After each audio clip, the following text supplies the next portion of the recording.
Hi guys, my name is Karthik and I am from executeautomation.com and welcome to another video of our EAWeekend video series. And today we're going to talk about GitHub's Codespace. GitHub started to introduce a lot of feature, and lately we started discussing about the GitHub's new feature like GitHub's Action, GitHub's Arctic Code Vault, and now GitHub's Codespace. So we know that if we use the GitHub's Action, it will automatically perform a CI/CD operation for us, which are the code which is sitting on your GitHub's repository. And similarly, the code which is sitting in GitHub repository are going to be stored on the Arctic Vault for like 1,000 years, which is amazing. And that's what we saw on the GitHub Arctic space. But now the GitHub's Codespace is one of the amazing feature which Microsoft actually introduced like late last year in the developer conference, where they introduced this Codespace as Visual Studio Online.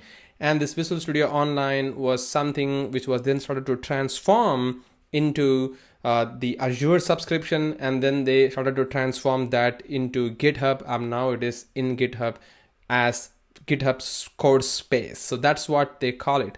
And as you can see in here, it says that your instant development environment is available for you if you start using this Codespace. And once again, the GitHub Codespaces is not available for everybody at the moment. It is still in request early access, and I really raised this pretty long time right now, and I finally got the access, which is amazing news for me at least, to try it and see some of the new feature which GitHub team is actually going to release to the general public.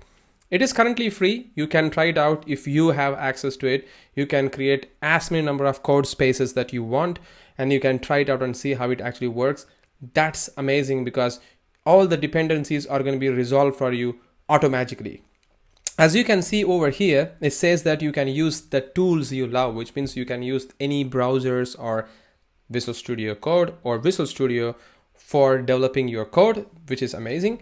And you can simplify your workflow something like this, because it automatically set up the dependencies and SSH keys for you, and you can do commits pretty faster, pretty much like how you do on the GitHub's by default. If you open a file and do a perform an action on there, similarly you can do that on the Codespaces pretty easily.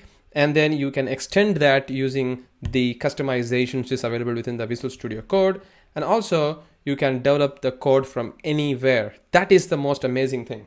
And as you can see, I have my iPad Pro in here, and I will also show you a demo on how you can actually use an iPad Pro to actually write the code. So you can see that actually, I don't know if you can see it or not, but you can see that my actual code is running on the iPad Pro over here. That is amazing. I mean, I have been dreaming about these kinds of things to happen, and now I can actually see that if I have my iPad Pro with the magic keyboard and mouse, that's it. I mean, I can write my code anywhere on the fly while I'm actually even traveling on the bus or something like that, if I just have the connectivity and the iPad within my hand. That's it. Who knows? Maybe Microsoft is going to introduce the Visual Studio Code to run on an iPad. Then probably we don't even have to have a consistent connection. We can just open the iPad and then you start writing the code. And once the connection available, then it'll go and check in the code there, something like that.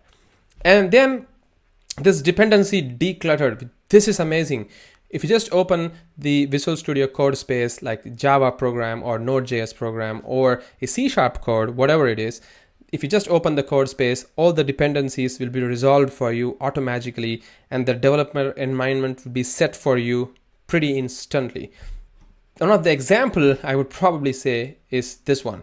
You can see that it looks like a Visual Studio Code for you at the moment, but this is not Visual Studio Code which is installed on my machine. It is actually running on a Safari browser on one of my project or the repository in the GitHub.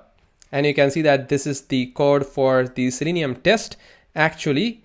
And I'm actually going to show you how you can run the Selenium test on Visual Studio Codespace. That's what I'll be discussing in this particular video, and I will show you what a bit of tweaks that you need to do to make that thing to happen.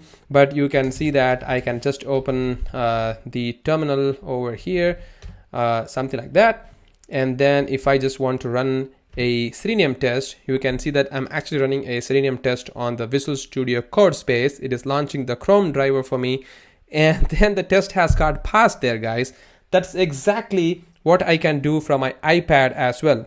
I can actually go and just run that same code from here. I can probably show you once I connect this iPad, mirror the screen on my MacBook Pro, and I can show you how it actually works. But yeah, that's what is the amazing thing about this Codespace, and I'll quickly walk you through and show you how we can actually do that.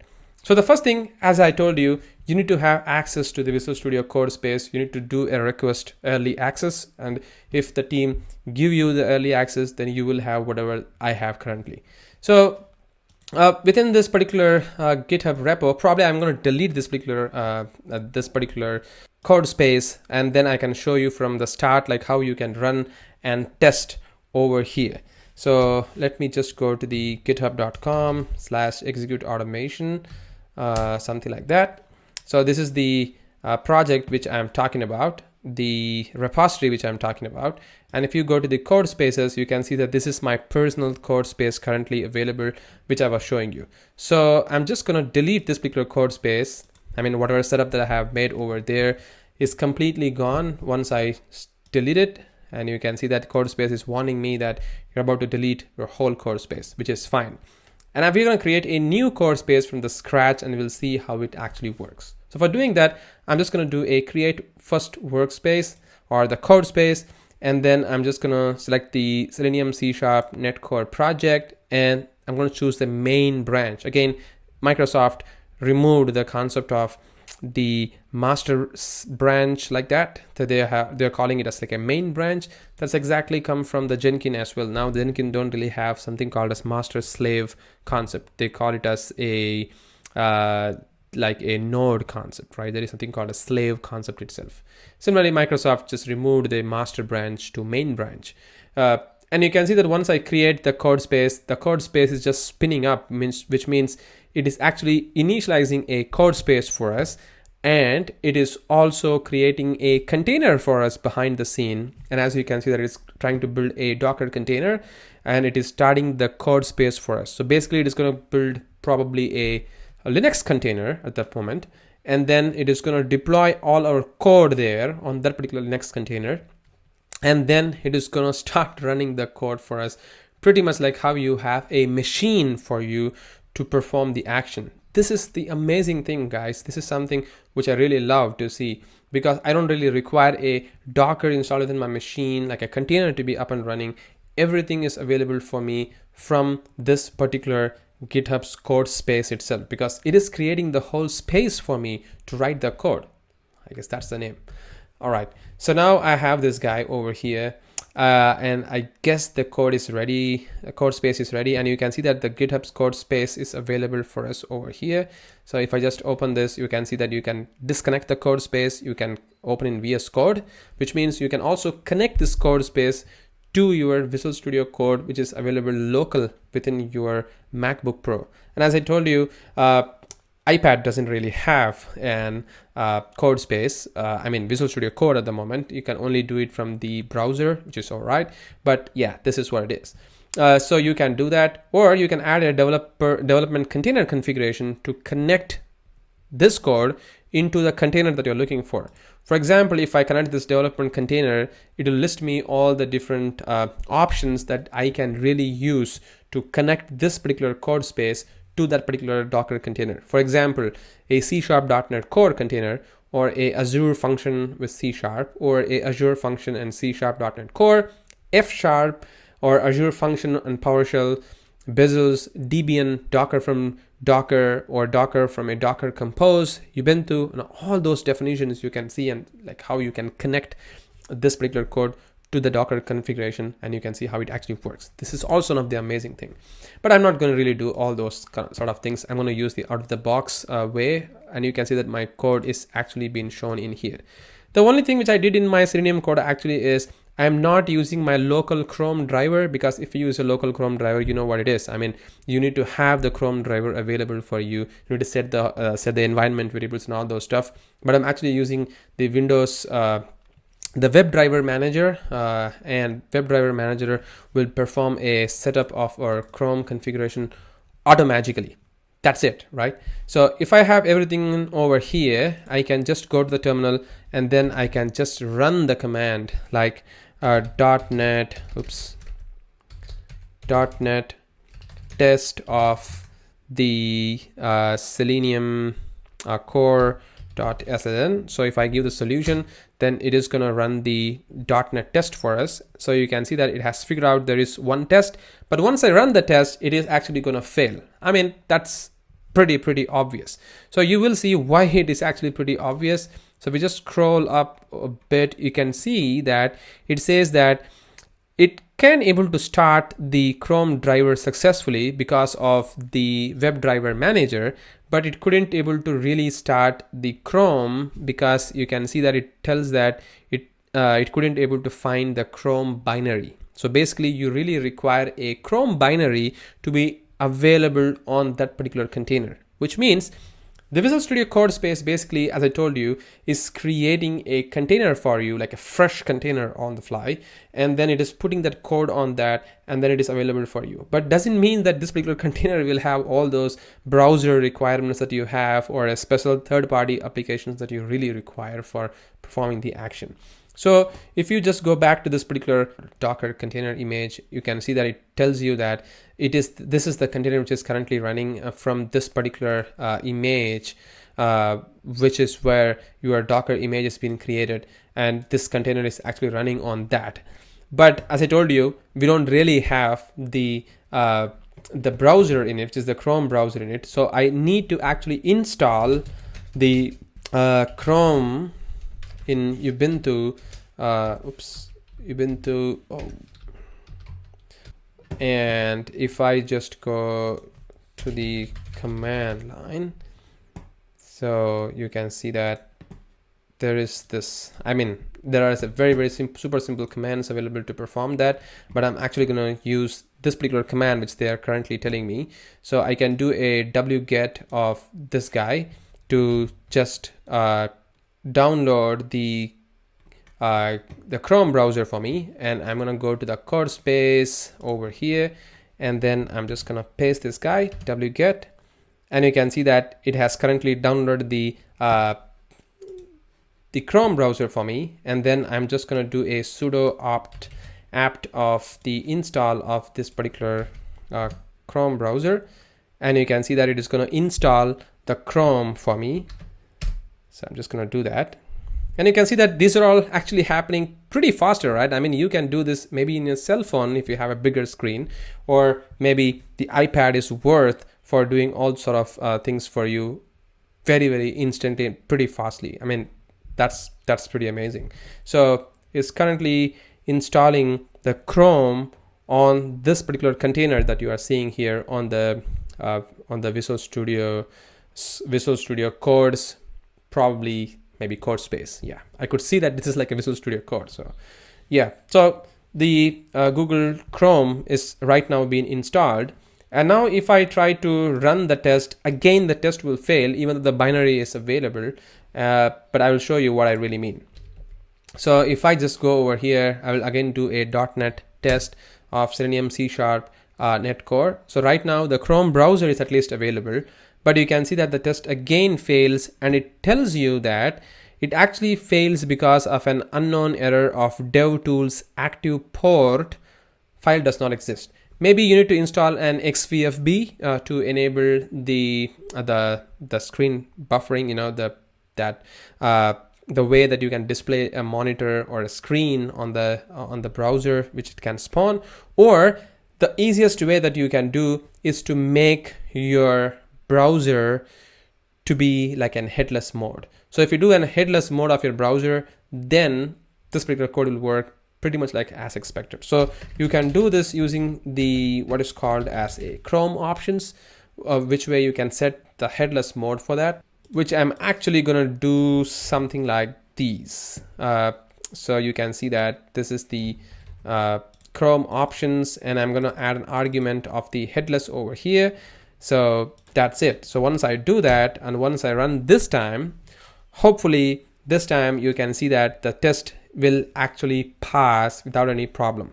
So you can see that currently it is running the test for us, and it has started the Chrome browser for us over there. You can see the Chrome driver was successfully started, and now it is going to launch the browser, and then it should run the test for me without any problem. So there you go. You can see that the 2 test has got successfully passed without any problem. And if you don't believe me, we can also take a screenshot and we can see how it actually works. So I have already written the code because we just destroyed a code space before launching this one. So I'm just going to take a screenshot probably. So I'm just going to copy paste 2 codes over here. I mean, just for the 2 test basically. And I'm going to call this a screenshot 2. So I'm just going to save these guys, and then I'm just going to run the test again. So basically this is going to run the test, and it is going to take a screenshot, and once the test execution is fully done, I mean once the screenshot has been done, it is going to save on the bin folder of this particular directory. So if I go to the bin folder, you can see there are 2 screenshots right now, like screenshot 1, screenshot, and screenshot 2. I can just do a right click, and I can also download from here, which is all pretty amazing, right? I mean, you can just see that now I could able to see a screenshot coming as this one. So this was the test which actually is read by that one, and I think the screenshot was something on an demo. You can see that this is the demo site basically. So it took a screenshot for this as well. So I typed the almond there, and this was the test which was being executed. So this is one of the code which I'm currently recording for my basic C# net course project, and that's exactly what it is. So it's currently working fine without any problem. So that's it, guys. This is how we can see that we can actually work from a browser on a Visual Studio Code, Visual Studio's or maybe GitHub's Codespace. And now just a quick fancy thing, as I told you, I'm going to show you as well, is instead of working on a probably on a Mac Pro machine or something like that, I'm actually going to show you how we can work with an iPad Pro. So for doing that, I'm actually going to open my iPad over here, and then I'm just going to go to my so I'm just going to connect this particular iPad on my Mac, and we'll see how we can actually do that. And now I'm actually going to open my QuickTime Player, and I'm going to do a new movie recording. And if I do any operation on the MacBook Pro, this is actually coming. So this is the and as you can see over here, if I just scroll all the way, probably general about, you can see that this is my iPad, Karthik's iPad, right? So we are going to see how we actually going to work with an iPad. So I'm just going to open the browser there. So I'm going to connect mouse on the iPad, and also I'm going to connect the keyboard on the iPad, and I'm actually going to do this. I'm actually going to do a GitHub of execute automation. And I'm going to use the code space that we just created on the MacBook Pro. So I'm going to go to the code space. So this is amazing, guys. You can see that this is created like 13 minutes before. And I can go connect this particular code space. And the code space is currently launching pretty much like how it connected on a MacBook Pro. You can see that this is the exact code space which is currently connecting. I think there is something going wrong because I've been testing my iPad with the latest operating systems, so it's throwing me an error. And you can see that the iPad Pro is also connected this time with the GitHub's Codespace, which is amazing. So now I can do pretty much like how I was doing with my normal computer, like the MacBook Pro or whatever. And you can see that the code is actually coming through even on my Mac. So if I just do a scroll, something like that, you can see that I can do a touch screen operation on there, and it also shows all the codings that I have written over there. So let's say if I want to do an assert, probably assert dot fail. Wow, the Visual Studio's IntelliSense is also coming for me. Amazing. So I can do that. Just wanted to make this test to fail, something like that. And now if I just go over here to the terminal, so this is going to be the default terminal. Oops, I think the terminal is not coming through as expected. So if I just open the focus terminal,